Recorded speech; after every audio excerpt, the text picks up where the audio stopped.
It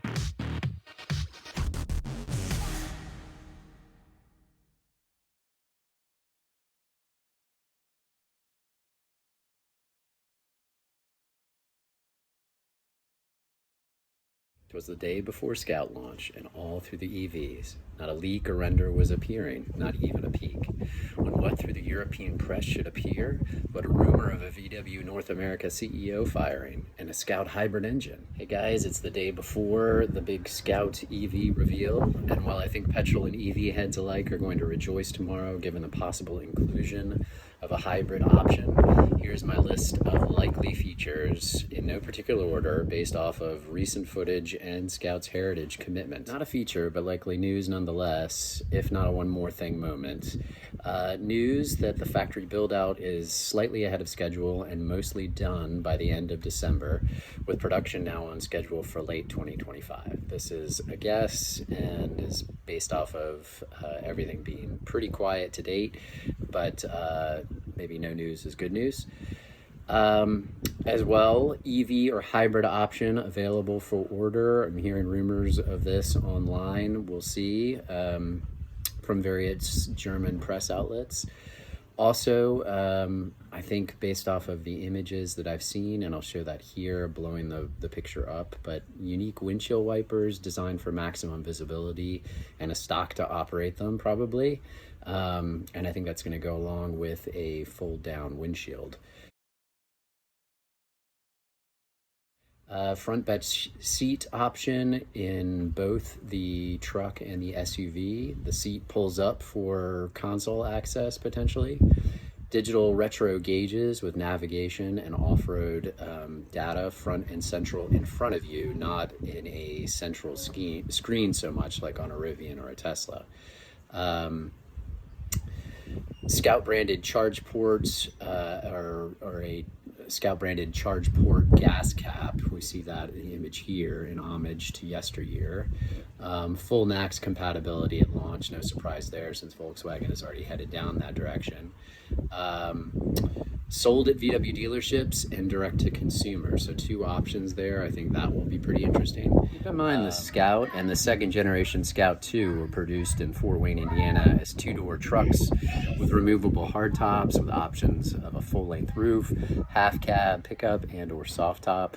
I think we're going to see some sort of version of that in EV form, definitely with removable roof panels, potentially removable doors, removable door glass, fold down windshield, all interesting features that are not on other EVs to date.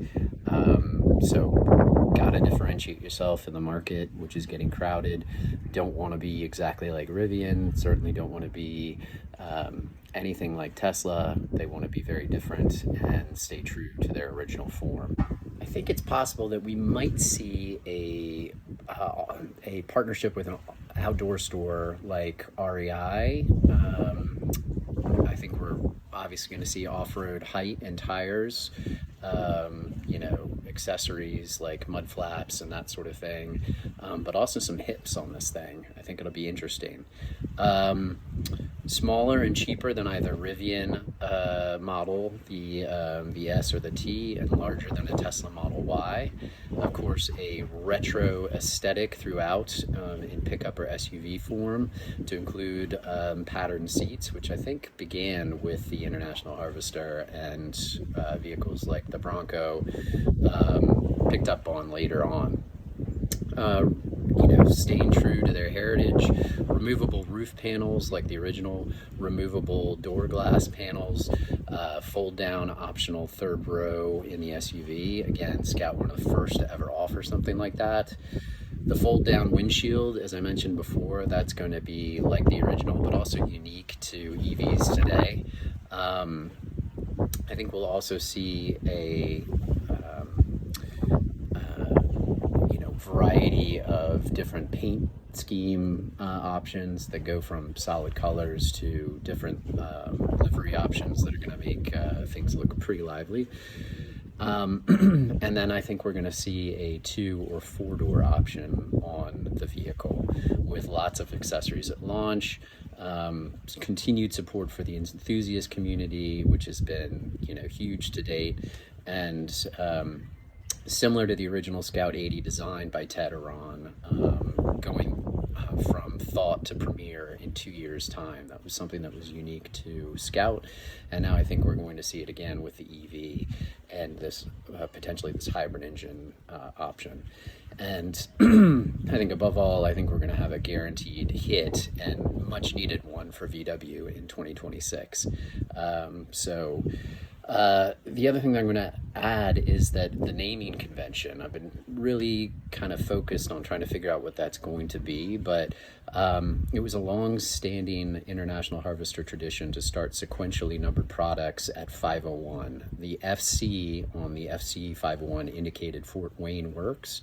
The C was the assembly line, so you had the FC 501 Scout was the first to launch.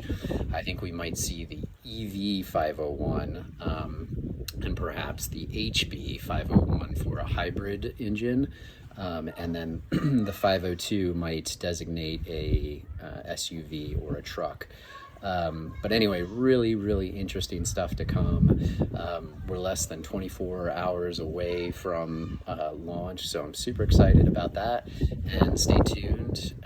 Enjoy the view behind me from Greece, Crete in particular. And I apologize for the shakes, but it's pretty windy where I am right now.